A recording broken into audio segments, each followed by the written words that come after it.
You did all these apne aap? They're not the actual letters. These are actually the actual letters, bro. Hey, Shelby. My mother sent them. How are you doing? I'm fine. All the best, all the best. I'm putting you as invisible, okay? So no one else calls you. Okay. All the best, my girl. Thanks. There's still time. They've only just gone up for beds. Relax. Oh, you were looking forward, waiting for this moment. Sharon, woo!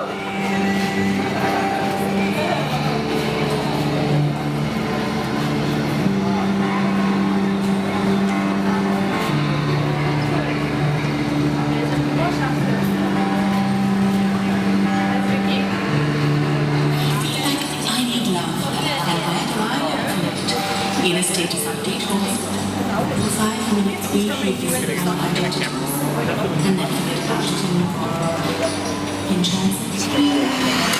Here I am, literally standing in transit of my life, of my education, of growing up and making a life of my own. It is terrifying. I just want to leave everything and travel. Meet new people, find love, find hardship. And I know everyone feels that way sometimes, so I just wanted to share that with you all. We don't share enough, and why not? When people tell other people things, they feel better. My parents are living proof of this. Communication, honesty, and trust to the maximum. It's all overwhelming and unreal. That's why we need each other.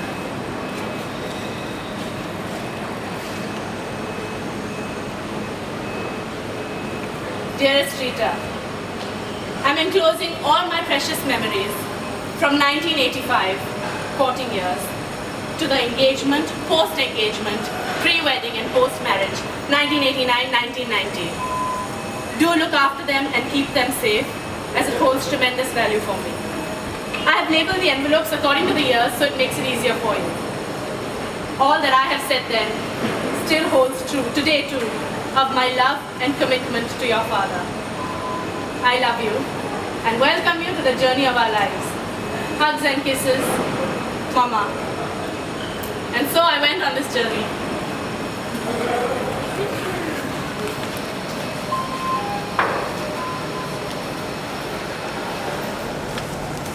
I went on this journey of their lives before my sister and I came into the picture.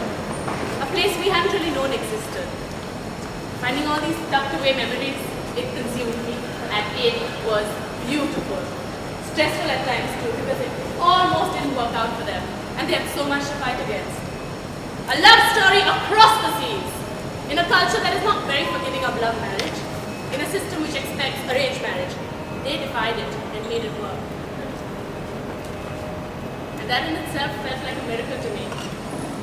Even after all these years, these letters are still fresh and valid. I found 144 of them. They wrote each other for 5 years and met only maybe 6 times in those years. They're really boring at the beginning.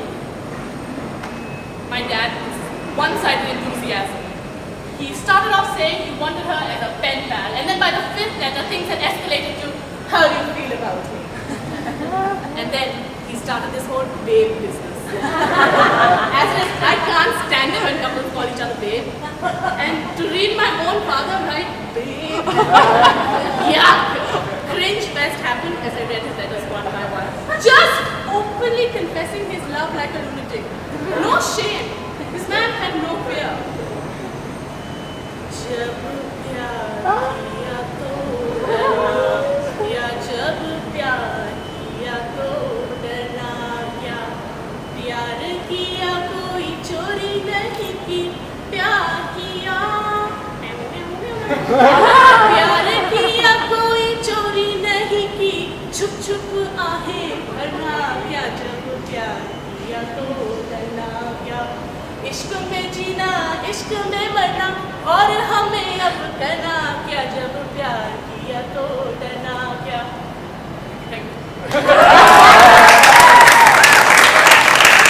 very very famous old Hindi song titled प्यार किया तो डरना क्या. Why be afraid if you have loved? You have just loved, not stolen anything. So why must you sigh in hiding? Live in love and die in love. What else have we to do? Why be afraid when you have love? It sounds deeper and more poetic in Hindi. Every letter was mundane stuff, interspersed with life-changing questions like, how do you feel about us? My mother would reply with her month's schedule. Obviously, she needed a lesson or two in the art of letter writing. So in November 85, Papa wrote, so busy girl, how's your busy schedule? I was really very happy when I received your letter until I opened it. I felt like I was going through an airline timetable. I tell you, you don't know how to write letters. Shall I teach you? The way you bored me. If I begin with my medical subjects, you too will get bored. But I don't want that. Things began to change. But one thing that kept recurring through all her writing was her utter conviction that India was not the place for her. Even before they fell in love, she kept writing about how she never thought she could live in India. She wrote, life is so different here compared to India. You'll have to experience it in order to understand me when I say that I can live in India for a while, but not a lifetime. Singapore is never boring. There's so much one can do. Movies, theatre, restaurants, music gigs, the park, zoo, discotheque. It'll be a really cool experience for you if you've never been out of India. My aunt just arrived from India and she too is experiencing a culture shock. She knows for a fact that I can never marry a man from India. I think I'm too modern for an Indian man. Some of my girlfriends who have married and moved to Bombay do not like him. And some of them are really unhappy. It's sad that their parents didn't give them a choice. And as for your question, what do I think of you? Well, I think that you're a really nice guy. And I don't think anything bad of you. I like you. So don't worry. My dad doesn't give up easily. If I've learned one thing from him, it's to aim high and strive to achieve it. Every single letter he sent her, he kept reminding her. October 10, 1984. I still remember that day. Do you? I won't ever forget it. That was the day they first met.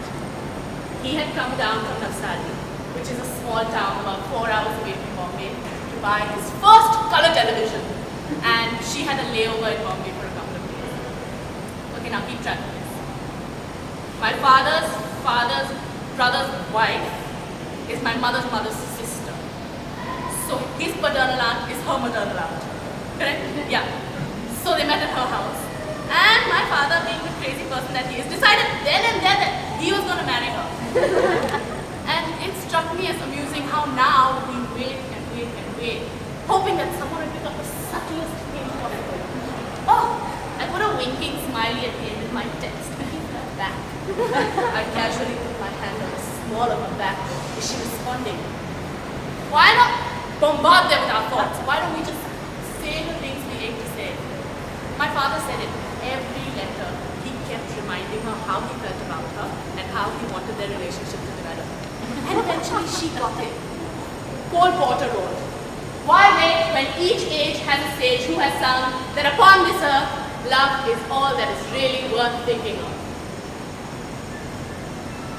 We hear about sudden deaths, friends getting into accidents, a high school crush getting married. And then you think to yourself, fuck, I should have said it when I had the chance. And then you live in regret forever.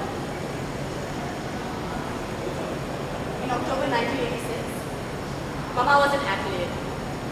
And love hit her square in the face. And from what I read, I don't think she knew what to do with it. A sign of change. From best regards into thinking of you. And then thinking of you into yours only. And then into lots of love. And finally, to love you always. Did you actually propose to me? Not officially from what I remember. But did I propose to you? Which is it? I think it was you. Have you given it serious thought? It is a really big commitment. I've thought about it over and over again. And it really scares me. I don't know if I'm ready.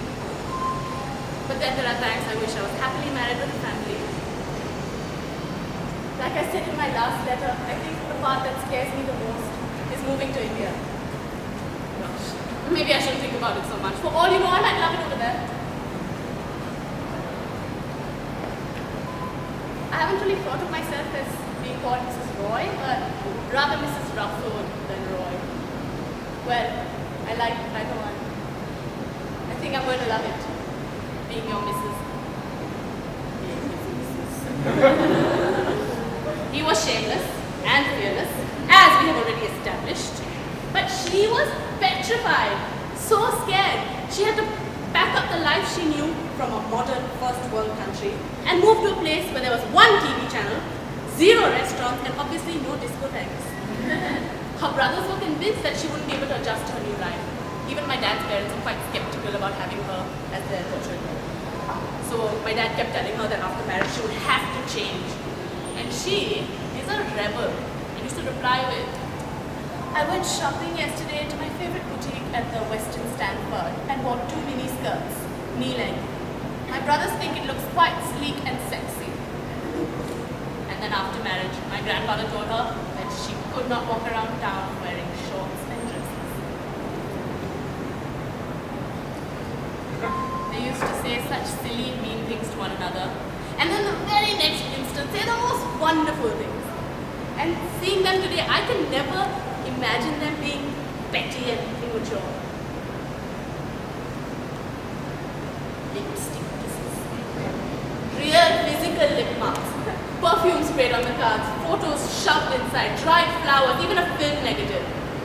I found all of this and more. These are only the physical things, the tangible. And beyond that is the miracle of love. And I'm a product of it. You know how great that is? It's beautiful and happy, and I'm proud. I'm so, so proud of my parents, of my heritage, and of the love and commitment they have for one another. They prove that love is real, and magic is real, and only those that don't believe in it will never find it. I love you with every pore of my being. March 88. You won't lose me, no matter what. October 87. I dreamt that I was 7 months pregnant and we were walking along the beach. December 87. The list goes on. Words of love, promises they kept. It is possible. As I stand here, it keeps coming back. Find love, find hardship, find a home. Mama left the life she knew and now she loves her new home. She can't even imagine living in Singapore. I was born here and I played here. But now, all I see are faces of finality. The city is beautiful, but underneath it's perfect and glossy veneer. I can see the cracks and leaks and a path laden with traps. It is a constant, droning cacophony which is always there. Bombay is perfect for me. In its filth and chaos, it's a breath of fresh air, my refuge from the surgical Singapore and the fear from the rest of the world. There, I can live freely and love deeply. It claws at my heart and forces me to feel. It will invade my personal space and beg to be noticed. That dirty smell, that piss mixed with shit, mixed with food, mixed with sweat and love and blood and tears smell of Bombay, it's the first thing that hits me as soon as I get off the plane. And I know that I am home. Sure, I can see my parents on Skype, I can see my home on Skype. I can't smell that dirty, amazing smell. I can't taste the salty breeze from the Arabian Sea. And I most definitely cannot feel the warmth of my mom's house. Here, in transit, passion, pain, loss and gain tax my dizzy brain. So, in that moment, I run.